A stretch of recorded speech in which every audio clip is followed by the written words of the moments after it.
Welcome. A translator must play the role of supra in translating any poem, of outlining the expanse of the original as best he can, identifying its body and its valences, excavating as many of these as possible, and reconstructing this multidimensional constellation within a new language. Any one poem will challenge, frustrate, and thwart this task, so imagine the responsibility of translating the infinity, the myriad, the swarm of personas that is the incredible, plural Portuguese poet Fernando Pessoa. In an untitled poem that he wrote under his own name, Pessoa describes this question of himself as a moment of consciousness between illusions. I'm bounded all around by phantoms. Sleep on, oblivious to other people's hearts. O heart belonging to no one. To translate such a poet is to elevate the art of translation to a fourth dimension, as what Zenith has given us with his translations is not just an exquisite rendering of the substance of Pessoa's poetry, spanning the multiverses of the poet's interior dimensions and the original and destination languages. He has also filled in for us the negative space of Pessoa the poet, the invisible dimension which reverberates between his heteronyms. Through his comprehensive translations, he has mapped through echolocation Pessoa himself, the great universe in which these poems move. But to focus solely on Richard Zenith's translations of Pessoa would be a misstep equivalent to focusing on just one of Pessoa's heteronyms. In addition to Pessoa, he has translated numerous texts by poets and authors, including João Cabral de Melo, José Luís Peixoto, Antonio Lobo Antunes, Luís de Camões, and Carlos Drummond de Andrade. His awards include the 2012 Premio Pessoa, the Harold Morton Landon Translation Award from the Academy of American Poets, a PEN Award for Poetry and Translation, a Guggenheim Fellowship, and the Gulbenkian Prize for Portuguese Translation. Please join me in welcoming him.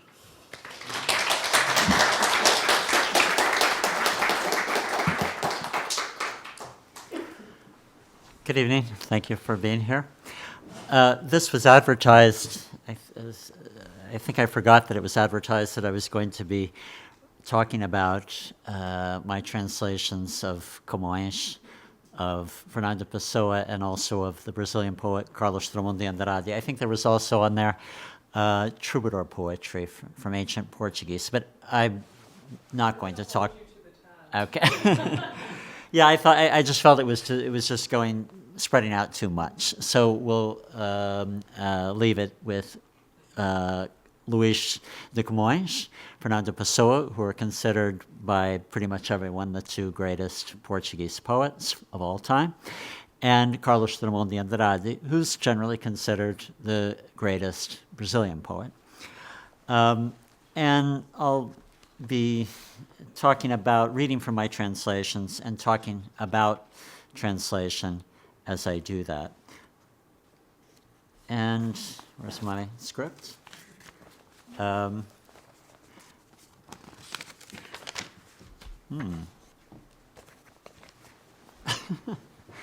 have it somewhere, I hope.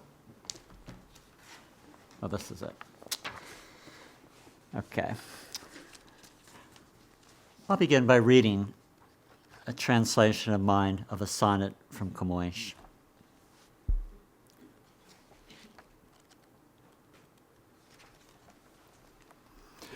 Whoever, lady, sees plain and clear the lovely essence of your fair eyes, and doesn't, from seeing them, go blind, hasn't paid your looks their due. This seemed to me an honest price, but wanting to earn those eyes twofold, I also, for their sake, gave life and soul, remaining with nothing for myself. Thus my life and soul and hope, and everything I have, it's yours. And the profit from this is mine alone. Since it gives me so much bliss to give you everything I can, the more I pay you, the more I owe.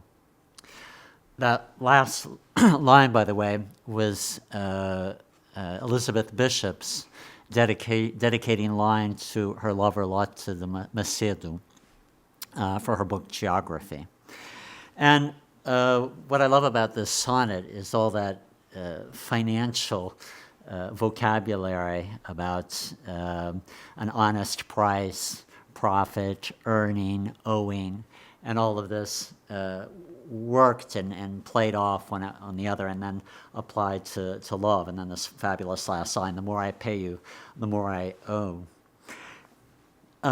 Camões, in his sonnets and in all of his poetry, there's this constant inversions, and a lot like Shakespeare's sonnets as well. And each sonnet is like a small set of interlocking concepts. And when I first started translating Camões, I felt that sonnets needed to rhyme. And I tried rhyming a number of sonnets, about 15 sonnets. I worked and made these rhyming sonnets. Well, as I'm talking, I'm going to be reading it from a few notes too. Now, the various people have tried sonnets with perfect rhymes, and to get there, they've either used twisted, excruciating syntax in English, forced English to have unusual meanings, expanded the lexicon. English has many, many synonyms. It's a large vocabulary, much larger than the Portuguese language. Resorted to slangy terms completely out of tone, strayed from the meaning of the original, or stretched out the lines. The attempts at perfect rhyme have yielded fairly disastrous results. But even translations employing imperfect or slant rhymes have fudged on the meaning, mangled English syntax, used odd words, or used normal words in odd ways. And for what payoff? If you can get perfect rhyme, okay, you get musicality. But so-called slant rhymes are sometimes so slanted that it's not worth the bother. And this is what I came to conclude myself after trying my hand at making rhymed sonnets. I didn't even consider the prospect of rhyming perfectly. Someone did that not so long ago with Camões' sonnets, and they rhyme. But to do that, some of the lines have 15 syllables. Some of them, if you draw the line out, that gives you more space to work in to achieve your rhymes. Some of the lines have 8 syllables. There's a lot of slangy contemporary English, which is debatable if that's appropriate for a poet like Camões. Camões was born in 1524. He died in 1580, Renaissance poet. Anyway, so perfect rhyme was out of the question for me, but I tried slant rhyme. And so I, besides sonnets, also translated a canzone, or canção, a long poem of Camões, lyric poem. And then I sent these around after working very hard to various translators and poet friends. And they sent me back to the drawing board. I kept on working, worked. And then I finally threw in the towel, I guess you could say. But actually, in my introduction, at the end of my introduction to this volume of lyric poetry of Camões, I talk about this issue, and I actually give an example of a poem in the near rhyme version, which I then discarded. And the poem that I give the example for is kind of a to-the-reader poem. It's a poem that Camões was obviously wrote to address the readers of his future book of poems, because he refers to his book in the sonnet, as you'll see. And I'm going to read to you that first version that I came up with the near rhymed version. Let me say fortune in the first line is with a capital F. And Camões uses that word a lot in the idea of fate. destiny, so it's fortune with a capital F. As long as it was fortune's pleasure that I keep hoping to be content, I wrote about the diverse effects of the amorous thoughts I nurtured. But love, afraid that what I write might serve free hearts for as a warning, clouded my inspiration with torment to keep his deceits from coming to light. All you whom love has made the slaves of various passions, when in one small book you read of such varied experiences, know that they're pure truths, not ravings, and that the kind of love which hooks your heart will determine my verse's sense. Why didn't this poem satisfy me? Well, in the first stanza, where as long as it was fortune's pleasure that I keep hoping to be content.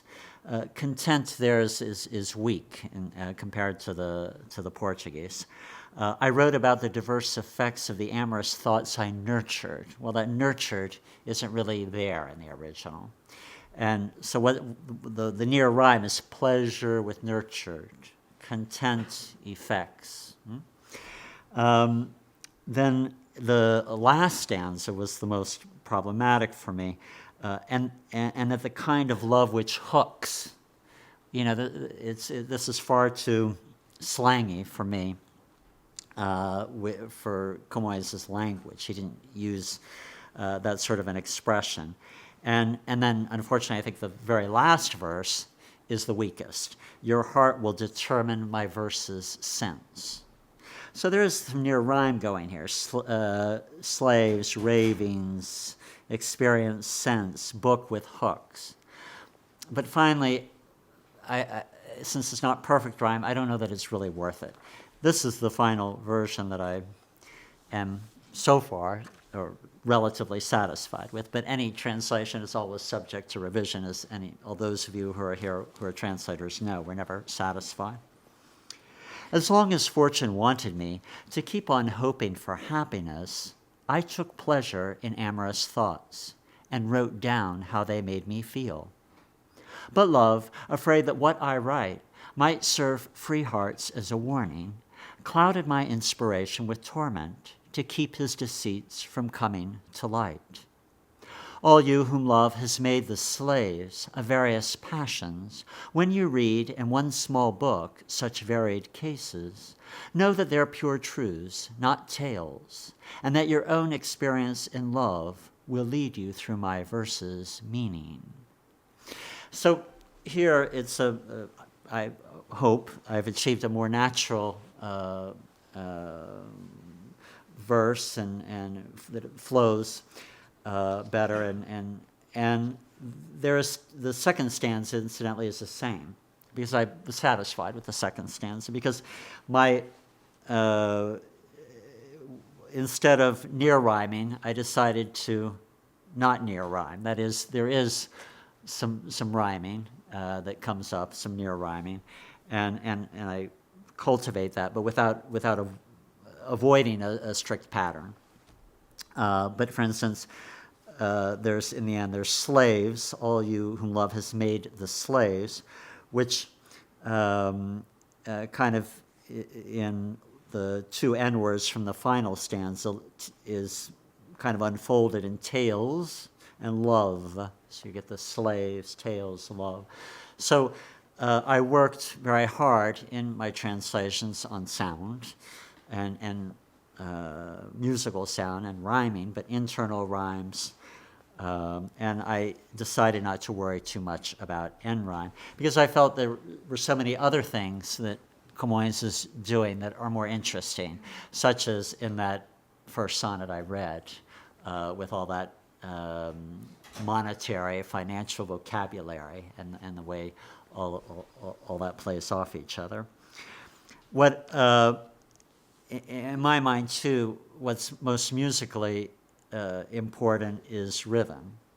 And so I am particularly attentive to rhythm. And what ended up being my kind of basic rhythm is tetrameter, 4 beats per line. Each translator has their method, and I think they're things to be said for the various methods. Of course, what's important is to, whatever we do well, and and I think it's good that there are different approaches, and with all those different approaches, particularly working on the same poet, maybe we can get closer to what the original was. For myself, so I'm saying this because there are some people that choose to count syllables. Camões' sonnets were decasyllabic, 10 syllables per verse.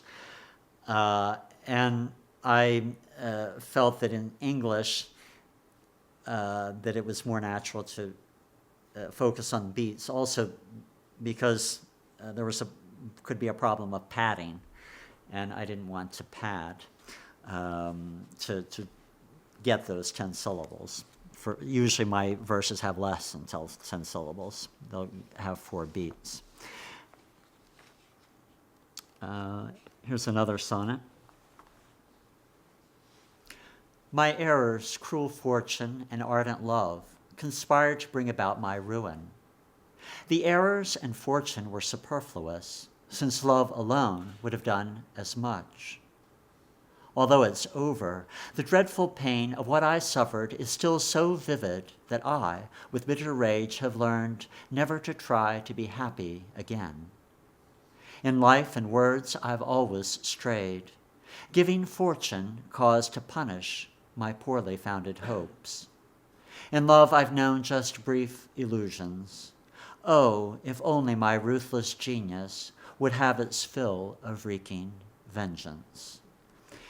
Now, if you by any chance were counting the beats, you would have, I think, noted 4 beats per each line without, I tried to avoid, of course, dun, dun, dun, dun, dun, but basically 4 beats. However, there is a verse there, my poorly founded hopes, which is only 3.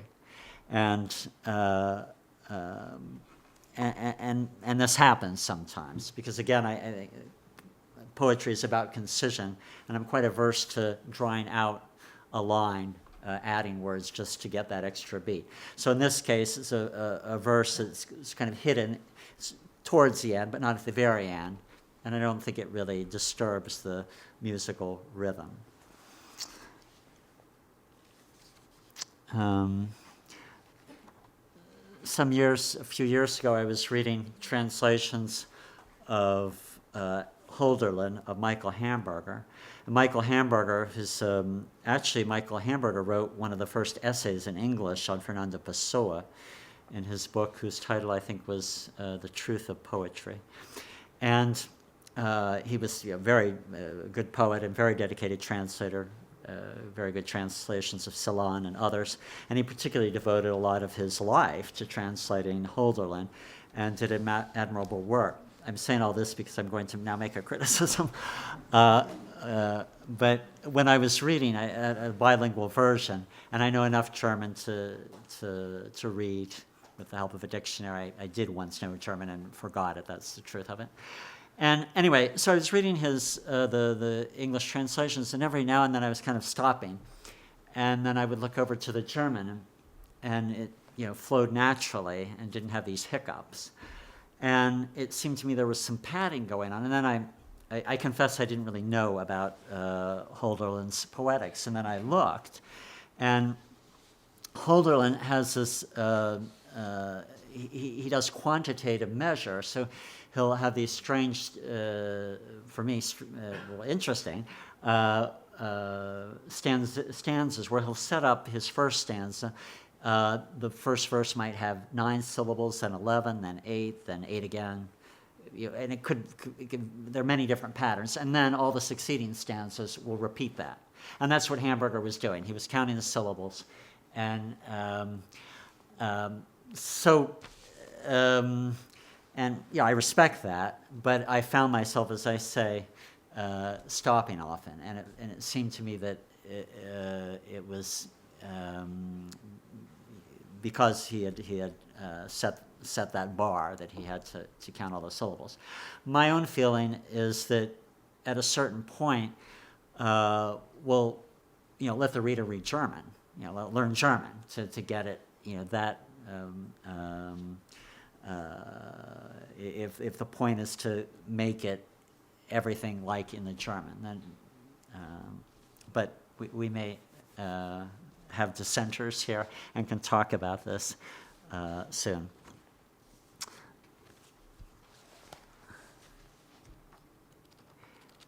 Now I'll read.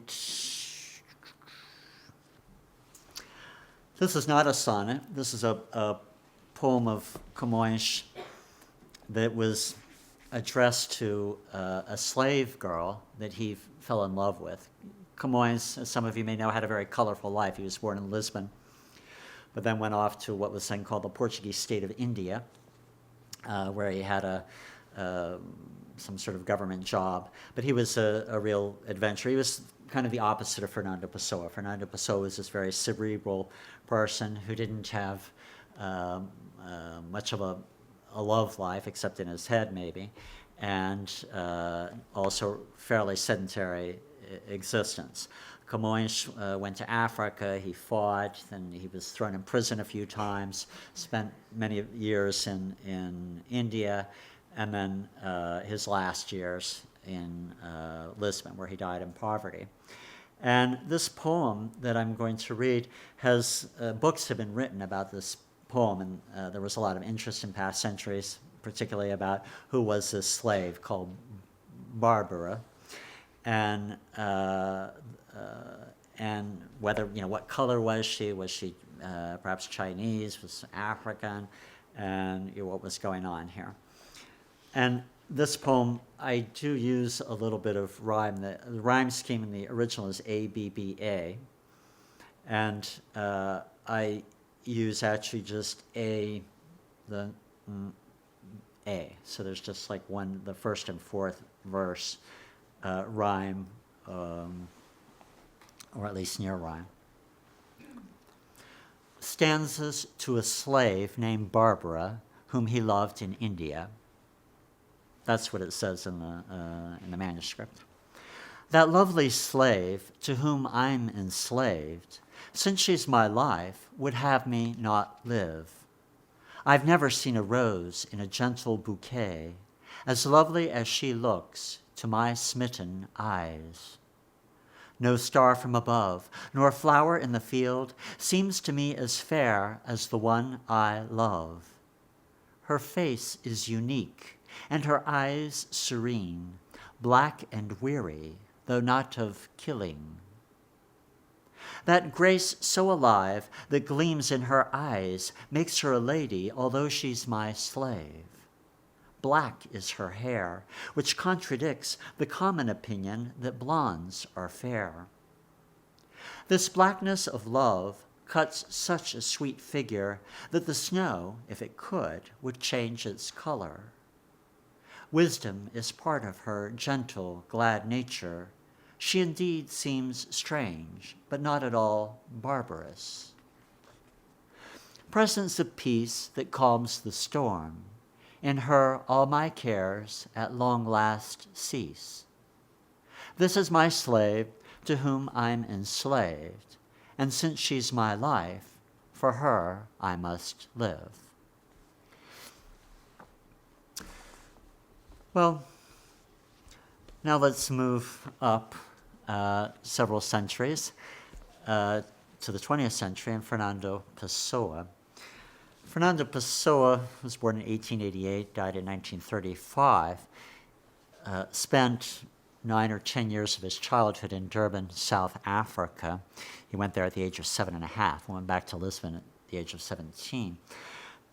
So most of his formal education was in English. And he had the ambition to be a poet writing in English. When he went back to Lisbon to study at university, it wasn't actually, it was a course in arts and letters, an upper level or curso superior, a college level course, and it was later integrated into Lisbon's university, which was created only in 1911. Anyway, for 3 years after arriving back at Lisbon, Pessoa continued to write poetry only in English. He wrote none in Portuguese. He was obsessed with becoming an English poet, and finally then, and thank goodness, did began writing poetry in Portuguese in 1908. And so it's English poetry, if you've read it, and you may notice it doesn't quite cut the mustard. It is very interesting for its ideas, but English was not Pessoa's mother tongue. He was bilingual and could express him perfectly well in English, but his English poetry, his English, I think, was too poetical for writing poetry. He was a shy boy, and and he was a great reader. So he read enormously. He had a very, very good English education, very English style education in Durban, South Africa, which was part of the colony of Natal. And so his English was a bookish English.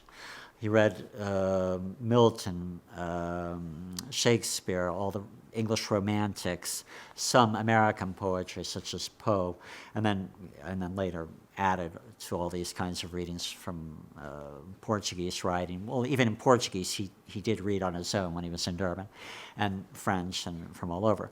But English and American poetry were very important to his own poetry, and I often say that I think that Pessoa's best English poetry he wrote in Portuguese, because his English affected the way he wrote poetry.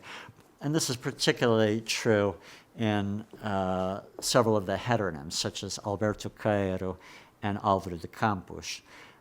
Well, the major heteronyms, those two names I just mentioned, and Ricardo Reis, they all emerged in 1914. It's important to remember maybe that Pessoa wrote under many other names.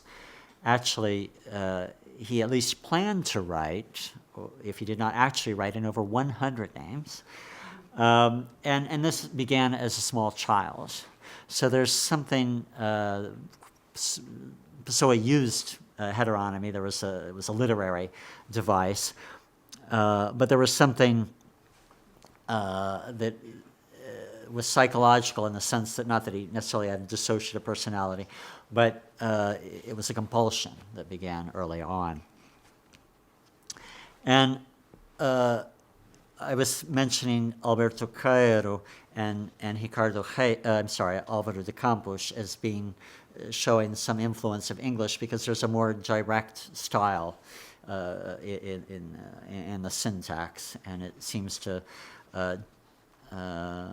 come somewhat from English, and also specifically from Walt Whitman, who was an important poet for Fernando Pessoa.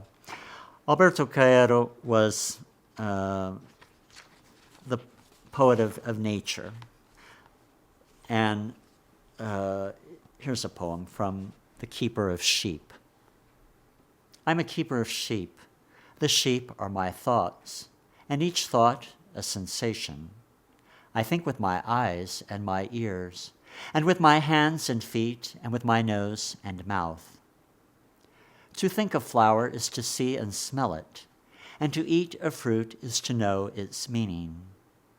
That is why, on a hot day, when I enjoy it so much, I feel sad, and I lie down in the grass and close my warm eyes. Then I feel my whole body lying down in reality. I know the truth, and I'm happy. Here's another poem. To think about God is to disobey God, since God wanted us not to know him, which is why he didn't reveal himself to us. Let's be simple and calm, like the trees and streams, and God will love us, making us us, even as the trees are trees and the streams are streams, and will give us greenness in the spring, which is its season, and a river to go to when we end. And he'll give us nothing more, since to give us more would make us less us. And I'll read just one more of Alberto Caeiro. The mystery of things, where is it? Why doesn't it come out to show us at least that it's mystery? What do the river and the tree know about it? And what do I, who am no more than they, know about it? Whenever I look at things and think about what people think of them, I laugh like a brook cleanly plashing against a rock. For the only hidden meaning of things is that they have no hidden meaning. It's the strangest thing of all, stranger than all poets' dreams and all philosophers' thoughts, that things are really what they seem to be, and there's nothing to understand. Yes, this is what my senses learned on their own. Things have no meaning. They have existence. Things are the only hidden meaning of things. So the idea of Alberto Cairo was vision and seeing things exactly as they are, feeling them as they are, without adding anything to that, just taking them at face value. Ricardo Reis also, according to Fernando Pessoa, wanted to see things as they are, but with a certain form and a style. So Ricardo Reis, who's Fernando's classicist poet, is all about form. Pessoa invented biographies for his heteronyms, as those of you who know Pessoa know. Ricardo Reis was supposedly born in Porto, in Alberto Cairo in Lisbon, and Álvaro de Campos. Porto is in northern Portugal. Álvaro de Campos in Tavira in the Algarve. Tavira is where Pessoa's father's family was from. So Pessoa covered the whole territory of Portugal with these three heteronyms. The challenging thing in one of the challenges of translating Pessoa in these heteronyms is to make each poet different. And I think it's inevitable that a translator's voice, each writer has certain tics, and a translator too, that's going to be there. And there's some, now I just remember, there's certain writers who really managed to, from novel to novel, to lose their trademark style. One that occurs to me is Cortázar. I thought that Cortázar had the marvelous ability when in his short stories, and whoever that was narrating, you wouldn't know it was Cortázar necessarily. And translators try, of course, not to have their own voice come through. But to a certain extent, I'm sure it's inevitable. So Ricardo Reis wrote Horatian-style odes. The gods grant nothing more than life, so let us reject whatever lifts us to unbreathable heights, eternal but flowerless. All that we need to accept is science, and as long as blood still throbs in our temples and love does not shrivel, let us endure, like panes of glass, transparent to light, pattered by the sad rain trickling down, warmed only by the sun and reflecting a little. Alberto Cairo wrote free verse. Ricardo Reis, in his Horatian-style odes, did not rhyme, but he kept a strict meter, usually alternating between decasyllables and lines of 6 verses. And it's a more elevated diction, which I try to replicate in English, of course. But one difference of mine and a criticism that could be made is a Portuguese reader who knows English well probably has an easier time reading my translations than the original. The syntax in the original in some of the odes is a bit contorted.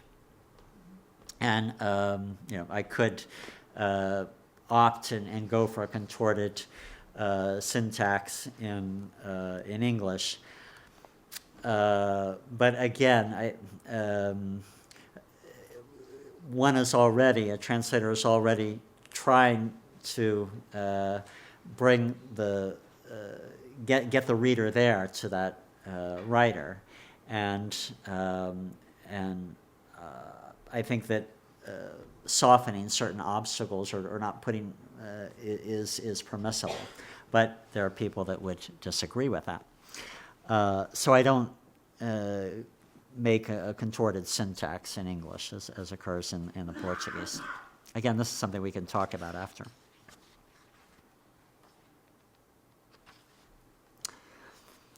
Already over my vain brow, the hair of that youth who died is graying.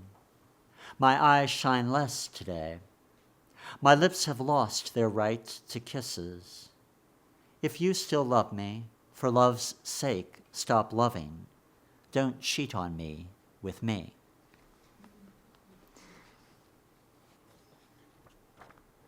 Still in Ricardo Reis mode.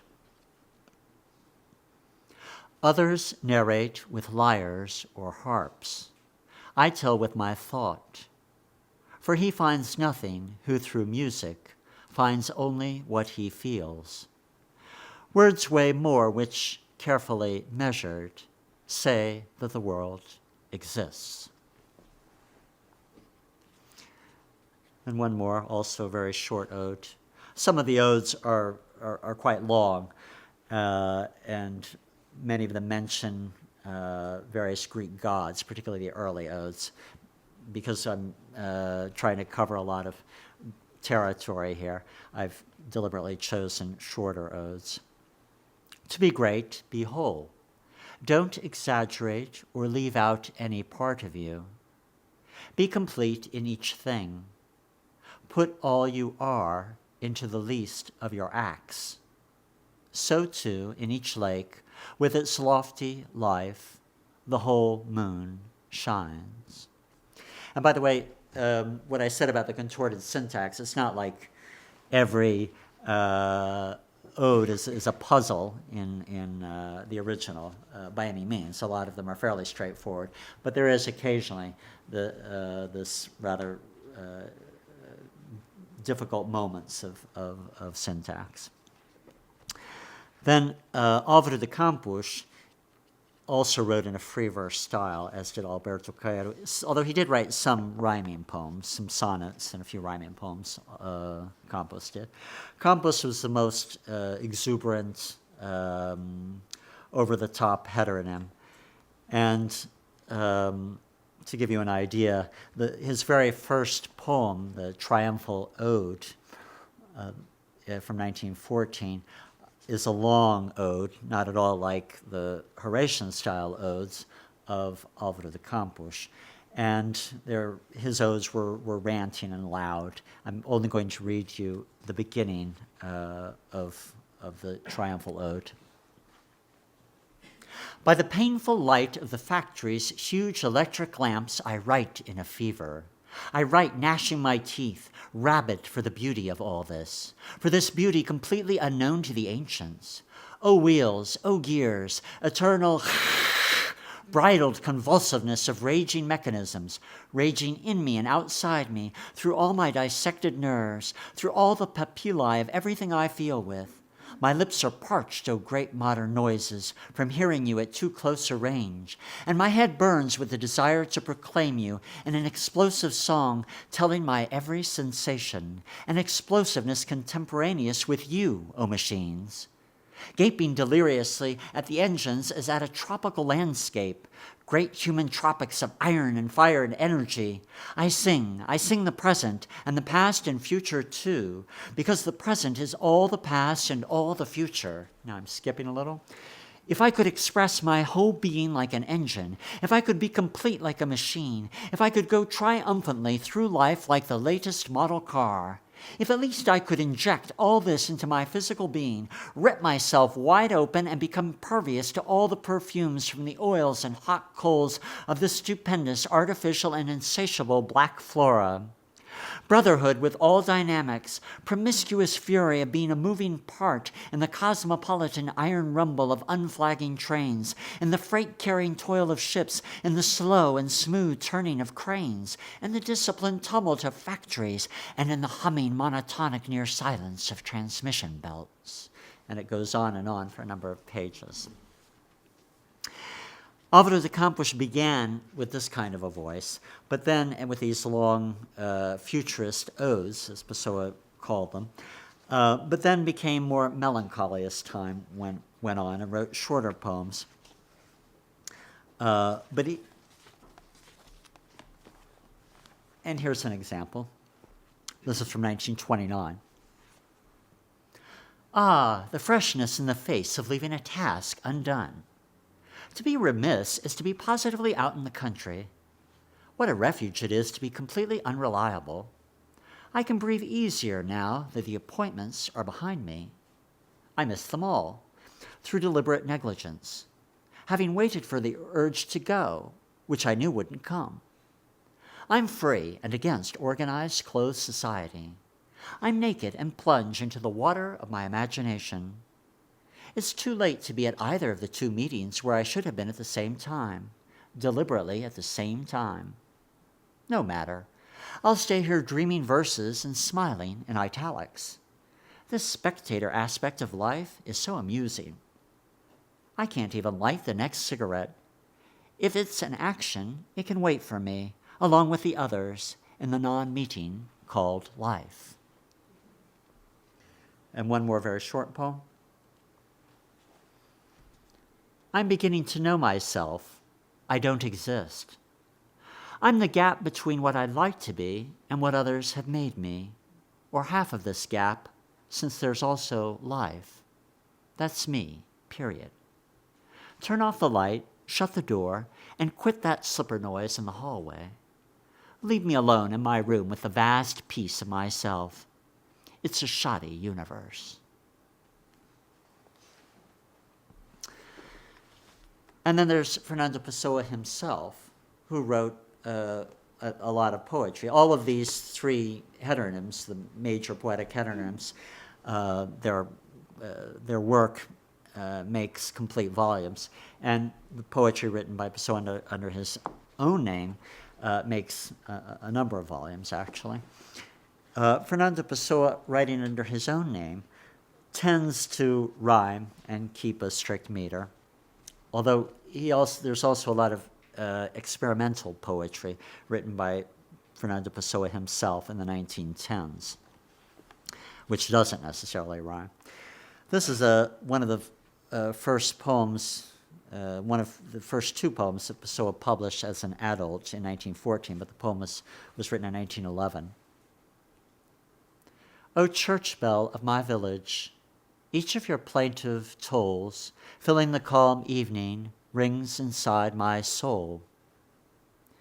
And your ringing is so slow, so as if life made you sad, that already your first clang seems like a repeated sound.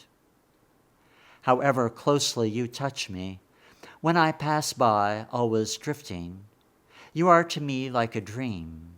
In my soul, your ringing is distant. With every clang you make, resounding across the sky, I feel the past farther away. I feel nostalgia close by.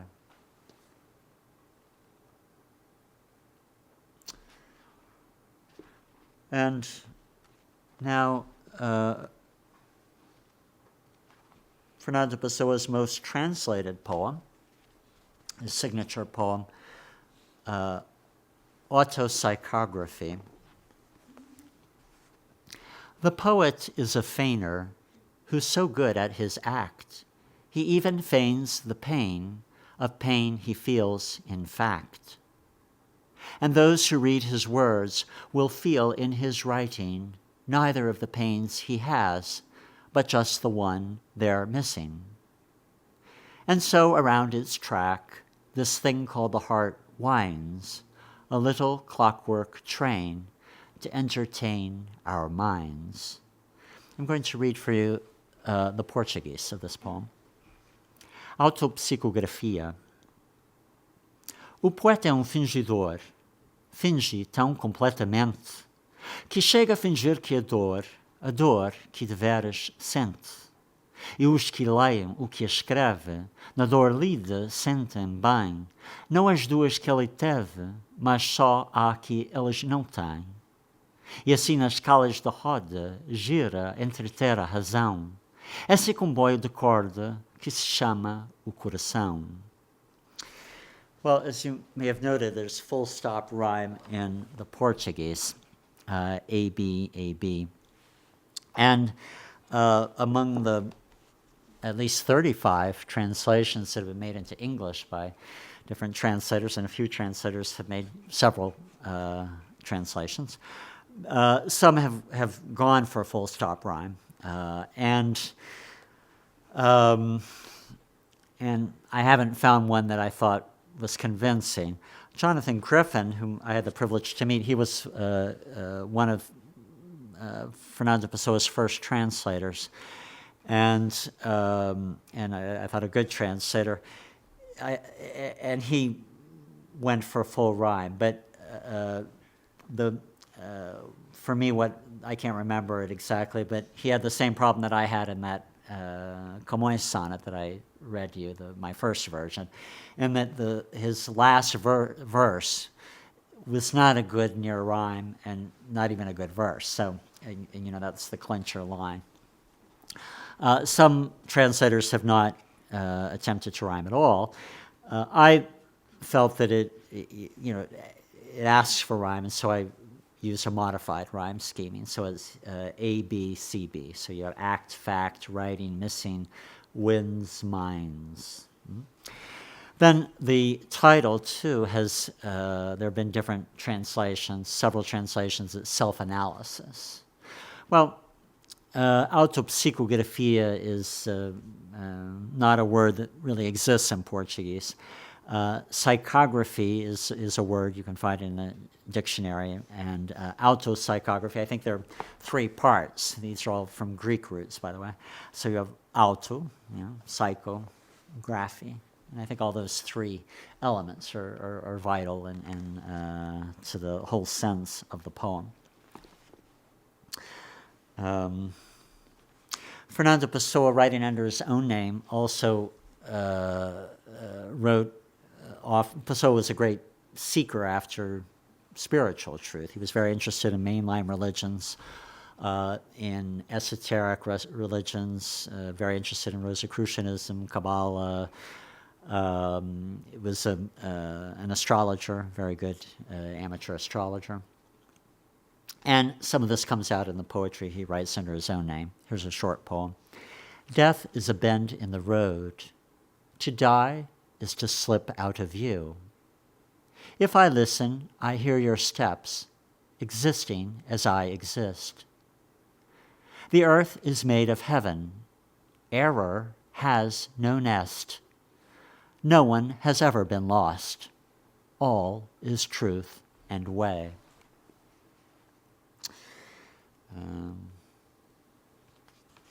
And then Pessoa wrote also under his own name patriotic or nationalistic poetry. Pessoa, since he was a child, was very concerned about his country, which was kind of a mess. When it was a monarchy, it was a flailing, failing monarchy, and then became a republic in 1910. It became a dysfunctional republic, and which finally gave way to,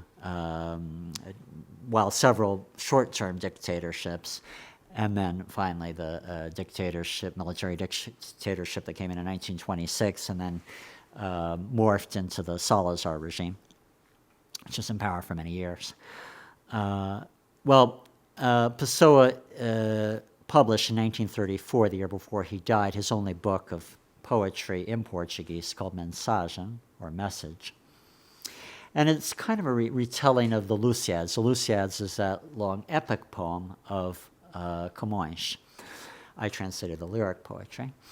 And so the Lusíads tells about the Portuguese, about Vasco da Gama specifically, going to India and about the Portuguese discoveries and mensagem or message is in a way a retelling not just of that but of Portuguese history. And the one poem I'll read is Ulysses. Ulysses, there's a myth without much basis that Ulysses went and outside of the Mediterranean and discovered or founded Lisbon way back when. And that's what this poem is about. Ulysses. Myth is the nothing that is everything.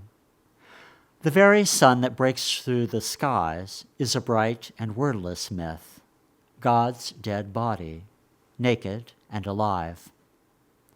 This hero who cast anchor here, because he never was, slowly came to exist. Without ever being, he sufficed us. Having never come here, he came to be our founder. Thus the legend, little by little, seeps into reality, spreading and enriching it. Life down below, half of nothing, perishes. And now, how are we doing on time? We're okay? Okay. Now we'll move to another continent, South America, and to Brazil. And Carlos Drummond de Andrade was born in 1902, died in 1987. And he's a poet, yet again, very different from the others and represents a different kind of challenge. Carlos Drummond had the strange ability to write a colloquial verse that's very, in one way, very straightforward, very profound, and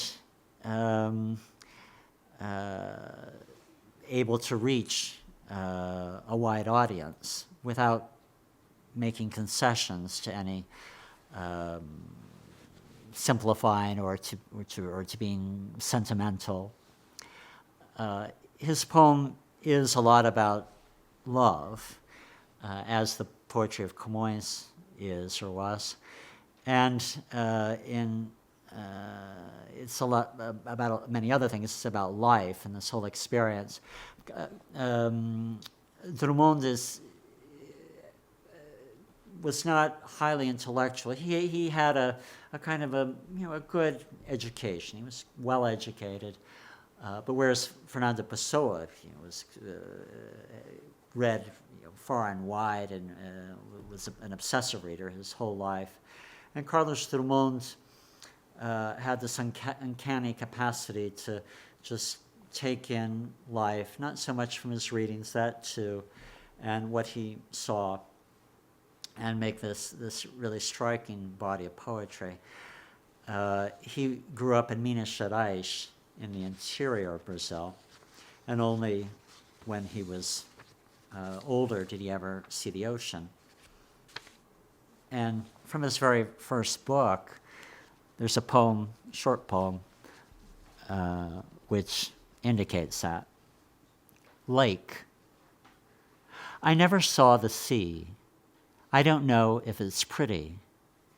I don't know if it's rough. The sea doesn't matter to me. I saw the lake. Yes, the lake. The lake is large and also calm. The rain of colors from the exploding afternoon makes the lake shimmer, makes it a lake painted by every color. I never saw the sea. I saw the lake. In that same book, his first book, the first poem from that book has also been translated a number of times, and it really is a signature poem that kind of sets up what his poetic project was about. I'll read my translation. A seven-sided poem. When I was born, one of those twisted angels who live in the shadows said, "Carlos, get ready to be a misfit in life." The houses watch the men who chase after women. If desire weren't so rampant, the afternoon might be blue. The passing streetcars full of legs, white and black and yellow legs. My heart asks, why, my God, so many legs? My eyes, however, ask no questions. The man behind the mustache is serious, simple, and strong. He hardly ever talks. Only a very few are friends with the man behind the glasses and mustache. My God, why have you forsaken me?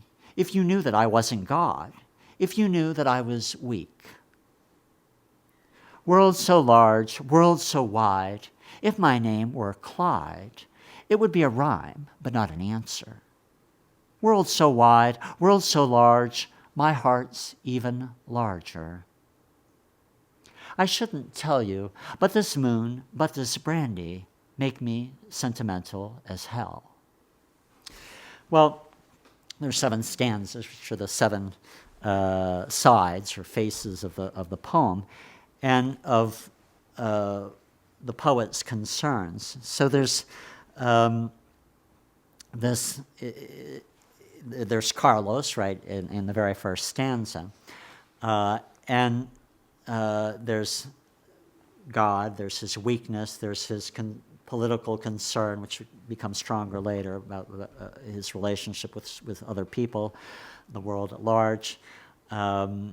There's his writing concern, there's this largeness, that line, world so wide, world so large, my heart's even larger. And it's interesting to compare this in Fernando Pessoa. Some of you may have seen or own the anthology that I did for Penguin of Pessoa's poetry, which is called A Little Larger Than the Entire Universe. That's from the last line of a poem by Álvaro de Campos, written towards the end of Pessoa's life, where Campos says, and my heart is a little larger than the entire universe. And here Drummond has, my heart's even larger than this wide, vast world. I chose to read this poem also for a couple of translation issues. This was a poem translated also by Elizabeth Bishop. Elizabeth Bishop translated, I think, 7 or 8 poems of Drummond. And she was not the first person to translate Drummond, but her translations were the ones that put Drummond on the map in the Anglo world. The third line of that of the poem, I have the original here. I'll read the first stanza. Quando nasci, anjo torto, desses que vivem na sombra, disse, vai, Carlos, ser gauche na vida. And that word gauche has been retained in all the translations that I know, except for mine. Why did I not retain it? In the Portuguese, gauche is used as it is in French to mean awkward in kind of a general way. And in English, it could have that meaning, but usually gauche is meant to mean something like tactless. So it's awkward, but in a very specific way, in a social situation. And Drummond uses that same word in a later poem of his, A Maze of the Table. In which Elizabeth Bishop also translated. She did not use the word gauche, neither do I. And so I changed that to get ready to be a misfit in life is my line. And then at the end, in the Portuguese, eu não devia te dizer, mas essa lua, mas esse conhaque, botam a gente comovido como o diabo. So there's that como o diabo, como el diablo, if you know Spanish. Well, this is important. You have the angel in the very first line of the poem and the devil in the last line of the poem. Elizabeth Bishop retained that. Her last line is something like, the devil plays the devil. Yeah, this moon and this brandy play the devil with emotions. I think that was something like that. And como diabo is an expression in which used to mean something like it just emphasizes, and like hell is I think, equivalent expression in English, and I went for that. Make me sentimental as hell. Now, the middle stanza, the man behind the mustache is serious, simple, and strong. He hardly ever talks. Some people have interpreted that as being Drummond's father. Drummond's father was a ranch owner in Minas Gerais, and a very important figure who comes out in a number of Drummond's poems. I don't think it's his father. I think this man behind the mustache is Drummond himself, actually. Serious, simple, and strong. He hardly ever talks. Drummond was rather shy. And I think the idea of this, suddenly this third person, he puts himself in the third person in this middle stanza, is that Carlos Drummond, who is very, at least superficially autobiographical, it's also about every man, so that this, and that's one of the beauties of his poetry, it's not really confessional, nothing wrong with confessional poetry, but it's about him, but it's really about everyone, and he manages to achieve this beautifully. In some years later then, leading up to World War II, there was all, Brazil was going through many changes, and the Communist Party was outlawed, but on the rise. And for a very brief time, Carlos Drummond was part of the Communist Party, but he quickly realized he couldn't go along with, as soon as he felt he had to watch what he said, he immediately left the party. At any rate, a few years leading up to that, before he became part of the party, he wrote a book called Sentimento do Mundo, Feeling of the World. And this is the title poem. Feeling of the World. I have just two hands and the feeling of the world, but I'm teeming with slaves. My memories are streaming, and my body yields at the crossroads of love. When I get up, the sky will be dead and plundered. I myself will be dead, my desire and the songless swamp dead. My comrades didn't tell me that a war was on, and I needed to bring arms and food. I feel scattered before any borders, and I humbly beseech your pardon. When the bodies pass, I'll stay on alone, unraveling the memory of the bell ringer, the widow, and the microscope man, who lived in the tent and were missing the next morning. That morning more night than the night. This poem, which is, I hope it works in English. I don't know that it's been translated before, but it's a marvelous, this idea. I have just two hands and the feeling of the world. And this is what I think Drummond's poetry succeeds in, is in embracing all this feeling of the world. In this poem, it's not entirely clear to me what's going on. And there seems to be a war going on, some sort of apocalyptic situation. There's obviously the idea of this poet who's unraveling the memory and who's in some way a reporter watching the bodies pass by. And one thing I think is important in poetry is to avoid interpretation when we can. That is to leave as much ambiguity and to try to not narrow the meaning. So when I get up, well, in the original, which I don't have with me, but it's not, I think that might mean when I get up out of bed, but it's not entirely clear.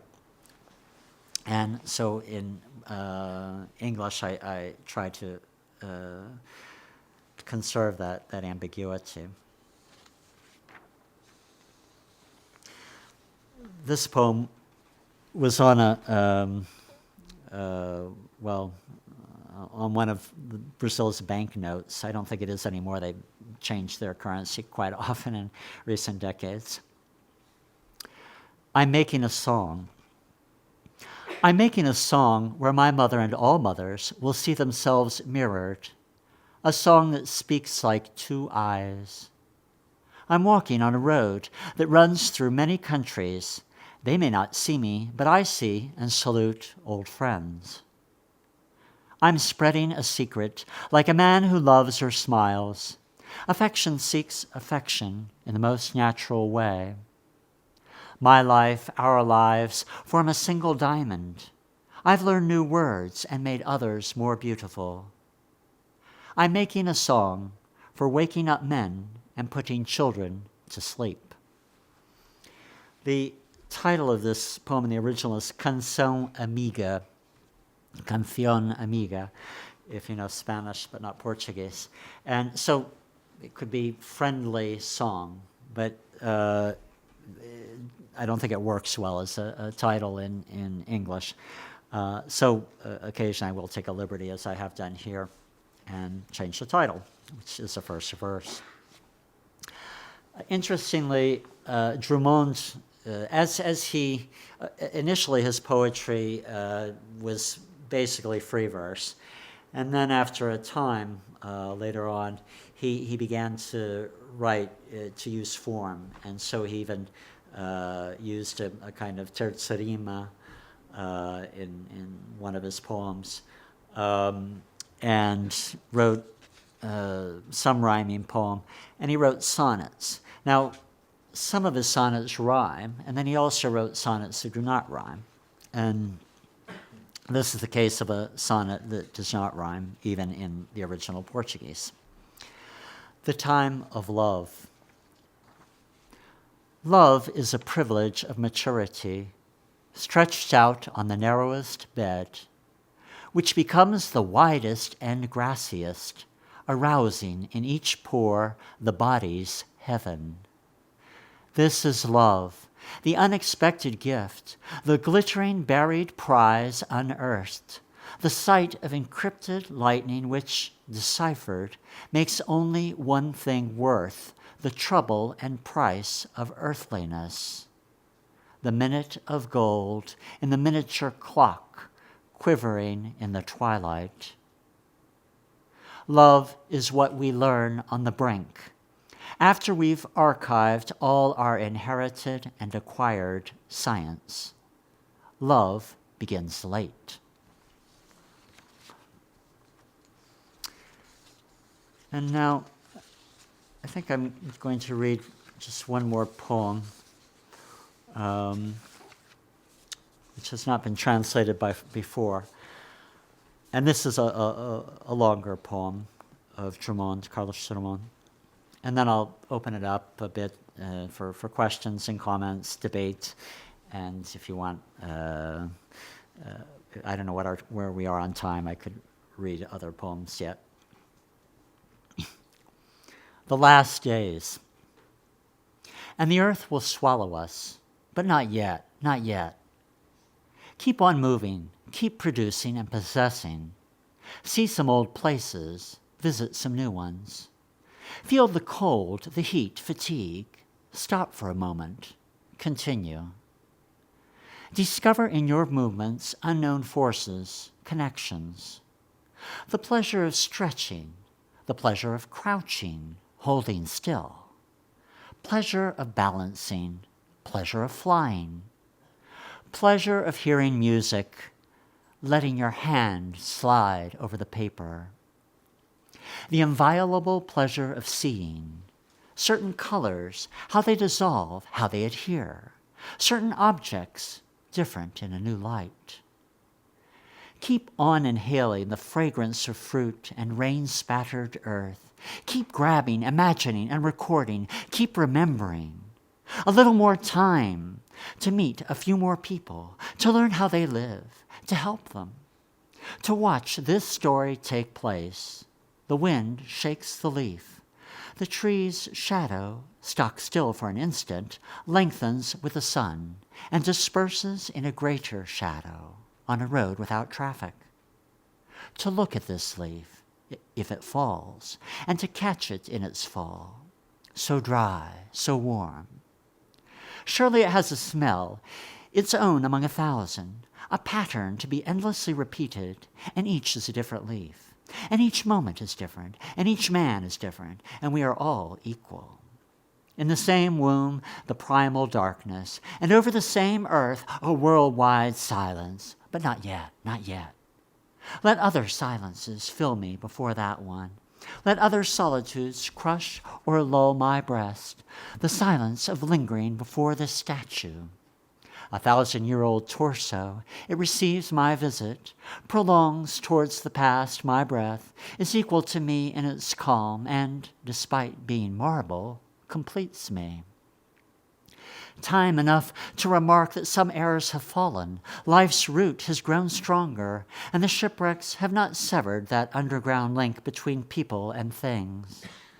Yes, objects persist, and relentless trepidation has not disfigured the face of men. Yes, I insist, we are all brothers. In my lack of resources to overcome the end, I still feel I'm vast. I'm as large as a child, as tall as a tower, as long as time, which keeps adding on the centuries and makes us dizzy, as large as any José, for we are all brothers. And the sadness of leaving my brothers makes me want to put off my departure.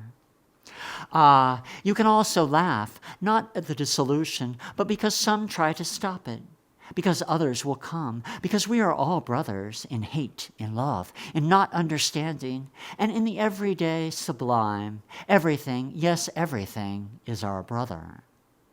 Time enough to say farewell and confess I expect no light beyond the one that has wrapped us day after day, night following night, a flickering wick, a small bright bulb, a torch, lantern, spark, clustered stars, forest fire, sun on the waves. For that light is enough, life is enough, and time is a good measure. Brothers, let's live our time. May sickness not scare me, nor ever reach the point in man where all is explained. One part of me suffers, another asks for love, another travels, another argues, still another works. I'm all forms of communicating. How can I be sad? May sadness not slay me, but let it come too, on the rainy night, on the muddy road, at the bar shutting down. Let it faithfully struggle with its prey, and recognize the day dawning in bursts of confidence, amnesia, and love at the end of its lost battle. May this and no other time fill the living room, bathe the books, filter into our pockets and the dishes with a dingy or a potent glimmer. And may all the honey of Sundays perish when it must, and the diamond of Saturdays, the rose of Tuesdays, the light of Thursdays, the magical early morning hours which we reserved for our personal use, that secret part of each of us, in time. And may the approaching hour not be vile, stained with fear, submission, or calculation. I know an element of pain gnaws at its base. It will be grim, unwielding, bleak, but I don't want it to negate other hours or words, one day uttered with a firm voice, thoughts maturely thought out, acts that left situations in their wake. May it not shrink in terror at the mouthless laughter, nor be reduced to entreaties, twisted fingers, or the livid sweat of remorse before the shadow of the limestone bed. And may matter observe its own end. Farewell, composition that once called itself Carlos Drummond de Andrade. Farewell, my presence, my gaze, and my thick veins, my head's impression on the pillow, my shadow on the wall, the mole on my face, nearsighted eyes, personal effects, idea of justice, defiance, and sleepiness. Farewell, life, hereby passed on to others. So now I'll open it up. Incidentally, in this poem, where there's a line, at as large as any José. You may have remembered when Chloe presented me, she mentioned another wonderful Brazilian poet that I've translated, João Cabral de Melo Neto. And she'd asked me beforehand, how do I pronounce this name, which is João? And it's John in Portuguese. Since that name is rather unpronounceable to people who don't know Portuguese, and you see it on the page, J-O-A with a squiggle over it, O, and it's just, what's this? And so I have in this poem, actually in the original, it's João, and as large as any João, if I wanted to be more correct. But I changed it to José, an equally common name in Portuguese. I do put a note at the end of the volume about that sort of a change. So, questions, comments, disagreement? Yes.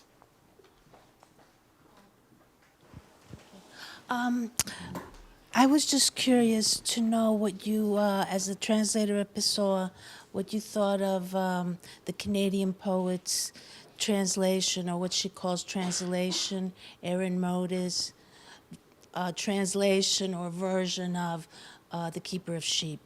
Yes, I can't. I have that. I can't remember how she called it. She calls it Ferdinand. Someone, is that the title she gave?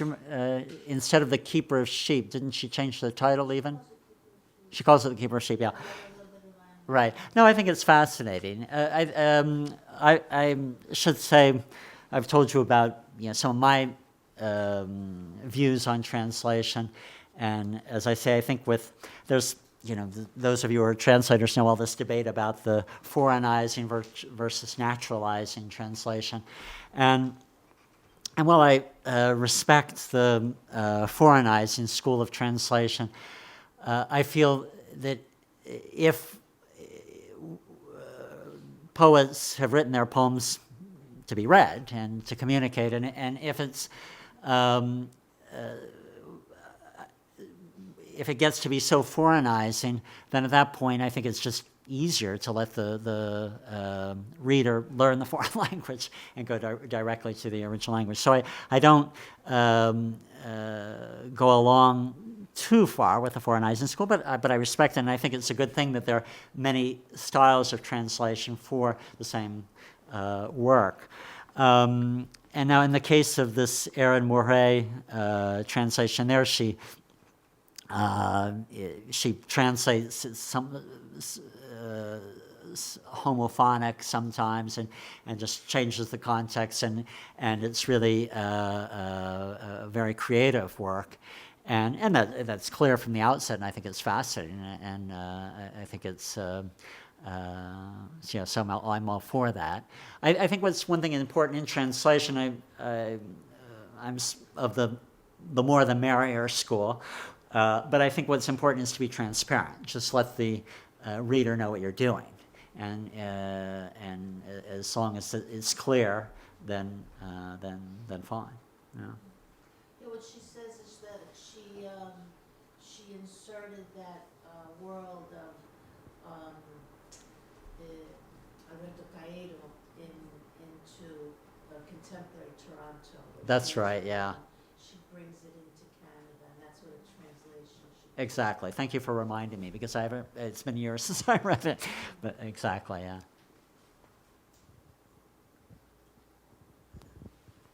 I was thinking that Erin Moray, too, is interested in a multilingual present, which is maybe a different ambition than you as a translator.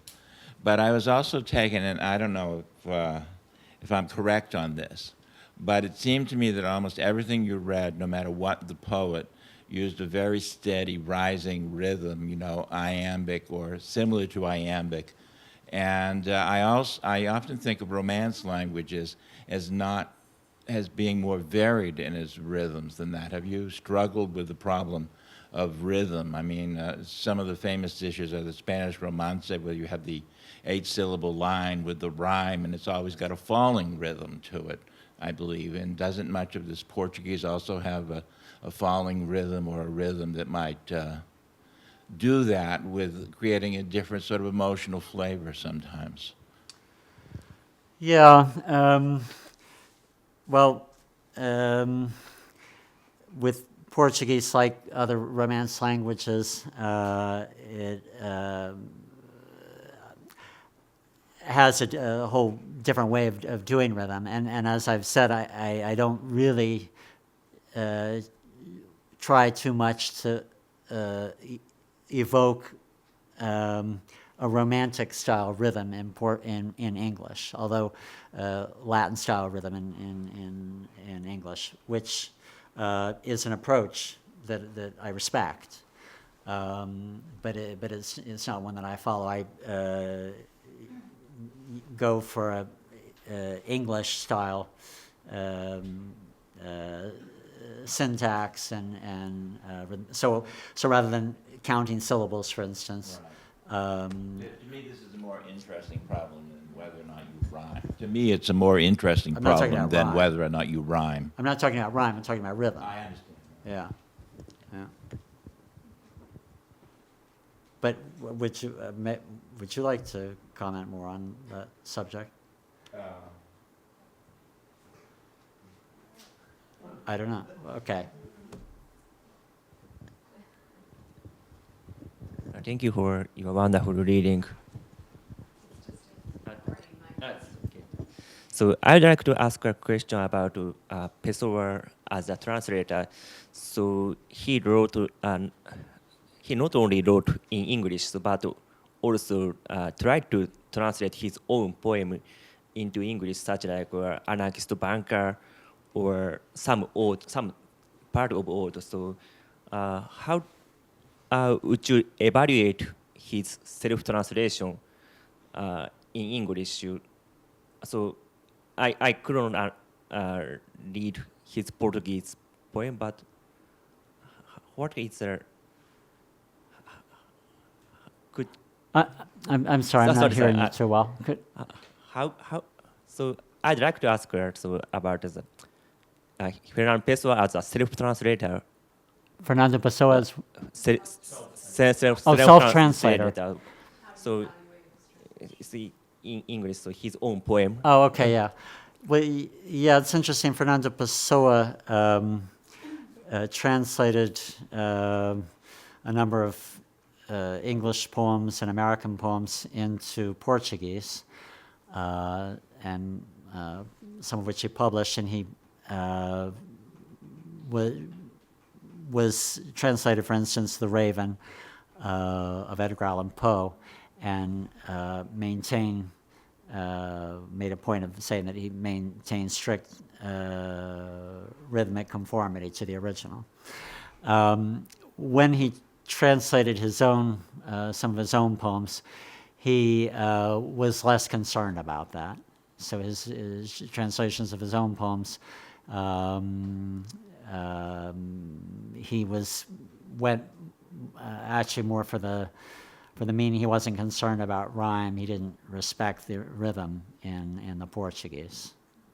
So yeah, he translated some poems, particularly of Álvaro de Campos, into English, including one that's a rhyming and a strictly metered poem.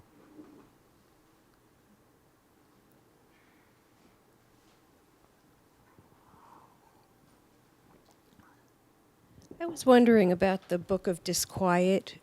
You didn't read any work from that, and I found it so completely almost like prose poetry in and of itself. But I also wondered just about whether you think that version of Pessoa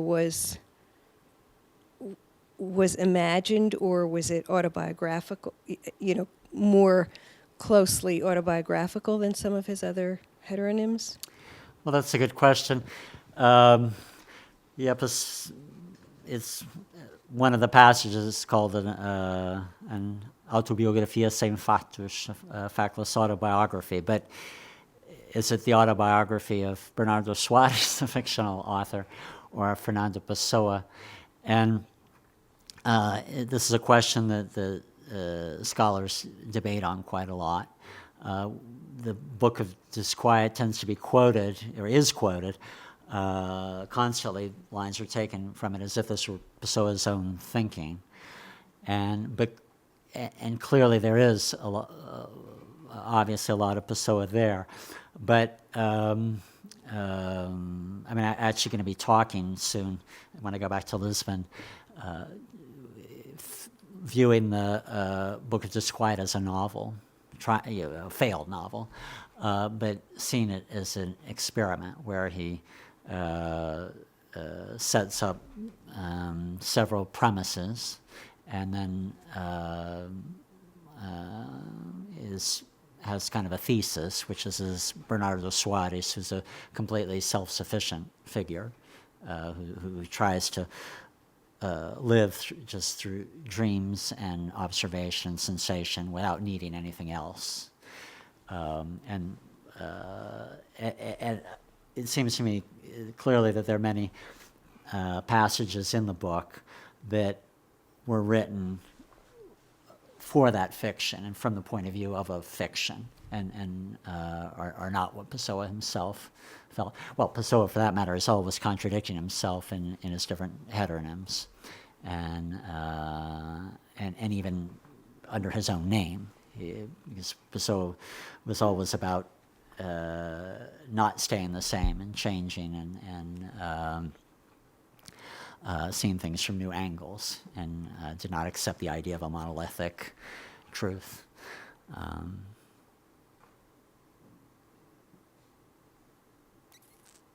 There's one here.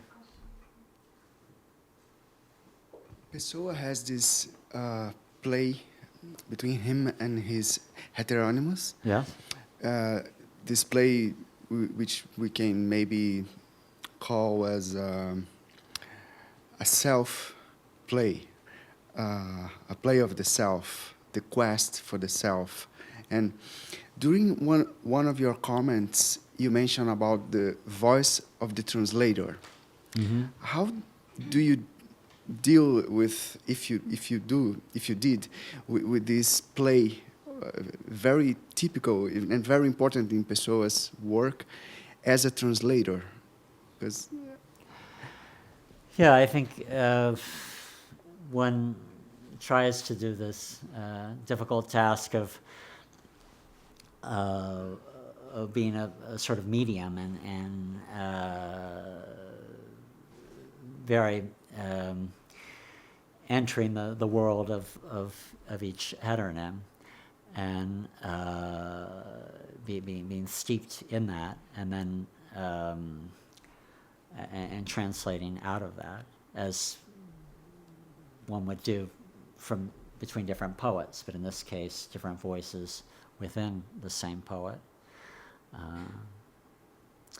But it's a difficult task, indeed.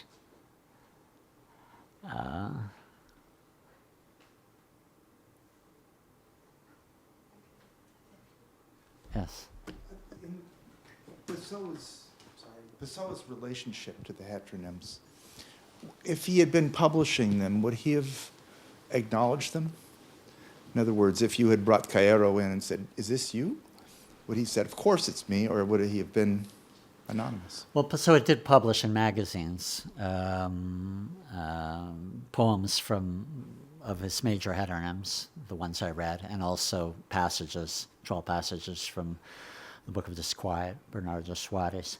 And Pessoa, it seems initially that he had ideas of kind of fooling everyone, but although friends of his always knew, close friends, about these heteronyms, and when he published them in magazines, he didn't initially indicate his name. He just indicated the heteronym's name. But then later, for instance, with Bernardo Soares, when he published passages from the Book of Disquiet, they were published as being of or from Bernardo Soares by Fernando Pessoa. His name was also indicated. Yeah.